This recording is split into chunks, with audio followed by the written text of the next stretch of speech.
আপোনাৰ প্ৰথম অৱস্থাত কৈছিলে ইয়াত অসমত কোনো অধিবক্তাই এই গোচৰটো নলয়। এতিয়াতো লাহে লাহে সকলো অধিবক্তা আহি গৈছে। প্ৰত্যেকগৰাকী অভিযুক্তৰ বিৰুদ্ধে যি আচলতে এলিগেশ্যন আহিছিলে, যি চাৰ্জশ্বিট দাখিল কৰা হৈছিলে, তেওঁলোকক দোষমুক্ত কৰিবৰ কাৰণে একাংশ অধিবক্তা আজি আহি গ'ল। আজি আপোনাৰ যোৱা যিটো 3 তাৰিখৰ শুনানি আছিলে, সেই শুনানিটো আপোনাৰ অমিত প্ৰভাৰ বেল পিটিশ্যনো দিয়া হৈছে।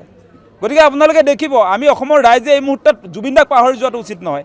আমি সমগ্ৰ অসমবাসী ৰাইজে জুবিন দাৰ হত্যাৰ পাছতে আমি কৈ আছিলোঁ যে জুবিন দাৰ ক্ষেত্ৰত অন্যায় হৈছে, আমাক জাষ্টিছ লাগিব। আমি সামাজিক মাধ্যমত #জাষ্টিছ ফৰ জুবিন গাৰ্গ আমি লিখি আছিলোঁ। আমি লাহে লাহে যিমান দিন বাগৰিছে, আমি এই যিটো আমাৰ ডিজিটেল মিডিয়া মুভমেণ্ট, যিটো আচলতে digital movement #justice for Zubeen Garg, সেইটোও আমি পাহৰি পেলাইছোঁ। সেয়াও আমি নিলিখা হ'লোঁ। আমি কিন্তু জুবিন দাক ন্যায় পোৱাই নাই, ন্যায় নাপালোঁ আমি।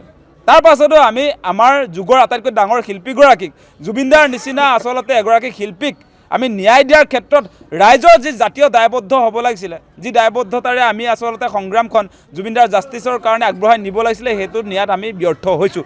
তাৰ সমান্তৰালভাৱে বিজেপি চৰকাৰক আমি জুবিন দাৰ এই অন্যায়ৰ ক্ষেত্ৰত আমি দোষী সাব্যস্ত কৰিছোঁ। আমি ৰাইজে তেওঁলোকক কেতিয়াও বিশ্বাসত আৰু নলওঁ।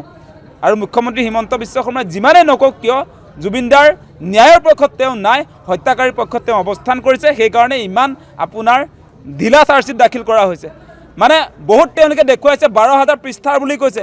12,000 পৃষ্ঠাটো দেখি কোৰ্টে ৰায়দান নিদিয়ে। আপোনালোকক সেই কথাও পুনৰ দোহাৰিছোঁ যে 12,000 পৃষ্ঠাৰ কাহানী শুনি জুবিন দাৰ হত্যাকাৰীৰ বিৰুদ্ধে কেতিয়াও শাস্তি ঘোষণা নকৰে।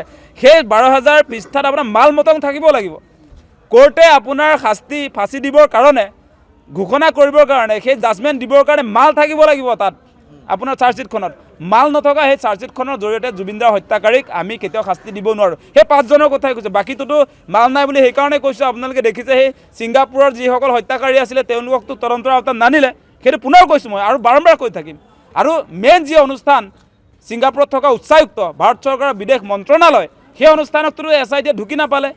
মেইন মালিকবিলাক থাকি গ'ল, কেইটামান চাকৰ আপোনাৰ জেলত ভৰাই থৈছে। আমি সেইকাৰণে কৈছোঁ যে চাকৰকেইটাক আপোনাৰ ফাঁচি দি দিলেও মালিকবিলাক যদি বাচি থাকে, তেতিয়াহ'লে জুবিন দাই ন্যায় নাপায়। সেইটো মেইন কথা। যিকোনো খবৰৰ বাবে যোগাযোগ কৰক আমাৰ এই নম্বৰত 9181 307 221।